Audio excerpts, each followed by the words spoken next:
먼 옛날 어느 마을에 슬아에 자식이 없는 부부가 살고 있었는데 집이 가난하였는데도 남편은 책만 보는 선비였다. 아내는 아무짝에 쓸모없는 글만 읽는 남편이 답답하여 타박하였지만 자나 깨나 방 안에 틀어박혀 공부를 하였다. 어느 날 집에 먹을 것이 떨어지자 아내는 장롱 속에 아껴둔 배 한 피를 꺼내어 남편에게 말했다. 제가 오늘 품앗이를 꼭 가야 하니 장에 가서 배를 판 후 쌀을 사가지고 오세요. 남편은 평생 공부만 할 줄 알았지 세상 물정을 몰랐던 터라 장에 나가서 배를 제대로 팔 수 있을지 걱정되었다. 아내의 부탁에 하는 수 없이 집을 나섰고 무거운 마음 때문인지 얼마 걷지도 않았는데 다리가 아파왔다.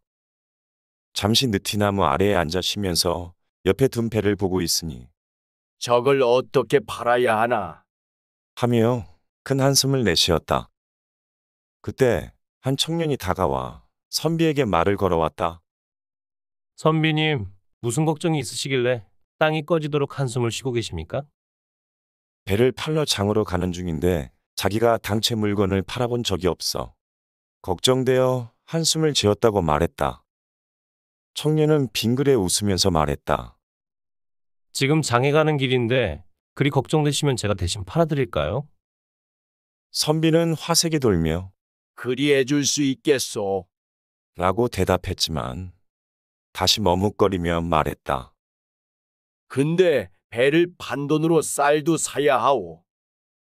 청년은 그리 어려운 일이 아니니 자기가 배를 팔아 쌀을 사오겠다고 말하였다. 초면에 이런 부탁을 해도 될런지 모르겠소. 선비는 싹싹한 인상의 청년이 아들처럼 느껴졌고 이런 아들이 하나 있었으면 얼마나 좋을까 생각했다. 선비는 너무나 꺼려했던 일을 청년이 대신 해준다고 하니 연신 고맙다며 인사를 하였다. 미안하지만 잘 부탁하네. 아닙니다. 저도 장에 가던 차이니 그리 생각지 마십시오. 청년은 선비의 배를 들고 장으로 향했고 멀어져가는 그의 뒷모습을 보며 보기 드문 젊은이라며 칭찬하였다. 느티나무 아래에서 책을 읽으며 편안하게 시간을 보낸 선비는 주위를 돌아보니 어느새 날이 어둑어둑해지기 시작했다. 기다리던 청년이 오지 않자 자신보다 청년이 더 걱정되었다. 선비는 청년이 배를 팔지 못해 늦어지고 있는 것이라 여겼고 괜히 자기가 해야 할 일을 다른 사람에게 전가한 것 같아 못내 마음이 쓰였다. 밤이 더 깊어가고 있는데도 청년이 오지 않자 선비는 내일을 기약하며 집으로 향했다. 자신 때문에 애를 먹고 있을 청년을 생각하니 미안한 마음 때문에 발걸음이 쉽게 떨어지질 않았다. 집에 당도하자 남편이 오기만을 기다린 아내가 말했다. 영감, 어찌 빈손으로 오시오? 남편은 낮에 있었던 일을 아내에게 말해 주었더니 알지도 못하는 사람에게 배를 맡긴 영감의 잘못이라며 화를 냈다. 그놈은 진즉 물건을 팔고 가버렸을 것이오. 도둑놈에게 당신이 속았소. 글만 읽을 줄 알지 도대체 할 줄 아는 게 뭐요? 남편은 아내의 성화에도 배를 팔지 못해 자신에게 오지 못한 청년을 걱정하며 말했다. 어찌 선의를 베푼 사람에게 도둑놈이라 하오.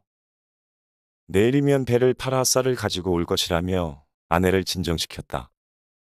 하지만 아내는 남편을 믿은 자기가 바보라며 신세를 한탄했다. 다음 날 해가 뜨자마자 느티나무로 갔고 하루 종일 기다렸지만 청년은 오지 않았다.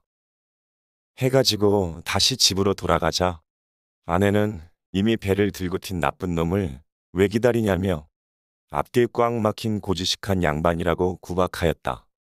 그리고는 궁한 살림에 아까운 배 한 피를 그냥 버렸다며 통곡했다.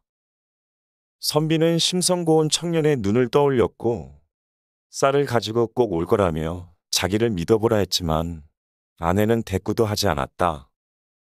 선비는 다음 날에도 계속 기다렸지만 청년은 나타나지 않았고 열흘째 되던 날도 청년을 기다리고 있었는데 때마침 그곳을 지나던 청년이 선비를 보게 되었다.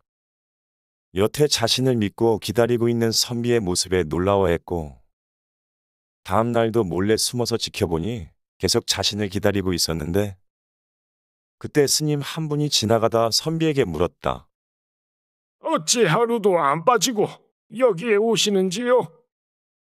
기다리는 사람이라도 있는 건가요?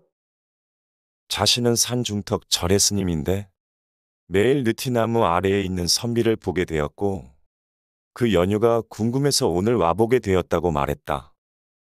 선비는 걱정된 눈빛으로 저 대신 배를 팔러 나간 마음씨 착한 청년을 기다리고 있습니다. 그런데 열흘이 지나도 오지 않아. 혹시 배를 팔러 갔다가 무슨 일이라도 생긴 것 같아 이리 나와 기다리고 있다고 대답했다.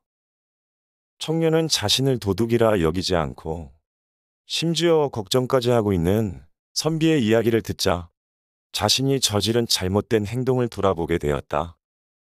그 길로 장으로 달려가 쌀을 사서 느티나무 아래로 갔고, 해가 떨어지자 집으로 향하는 선비의 뒤를 따라갔다.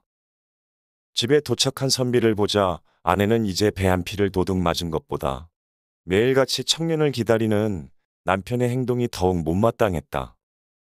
누가 열흘이나 걸려 배를 판답디까? 허허, 좀 더 기다려 봅시다. 계십니까? 안에 계십니까?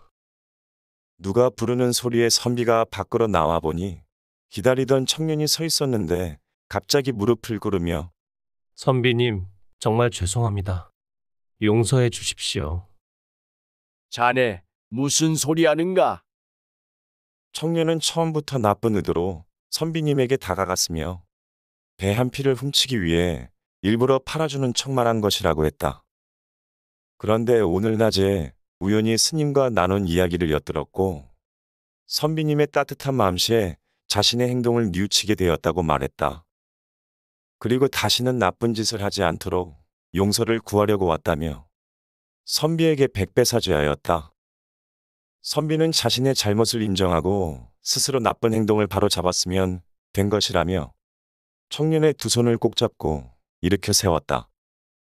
청년은 자신의 잘못을 너그럽게 용서하고 감싸준 선비님의 모습에 눈물을 멈추지 못했고 올바르게 살아가리라 다짐했다. 그 후로는 바른 마음가짐으로 다른 사람들을 도우며 선행을 베풀면서 살았다. 그리고 부부의 아들 노릇을 하며 평생을 효도했다고 한다.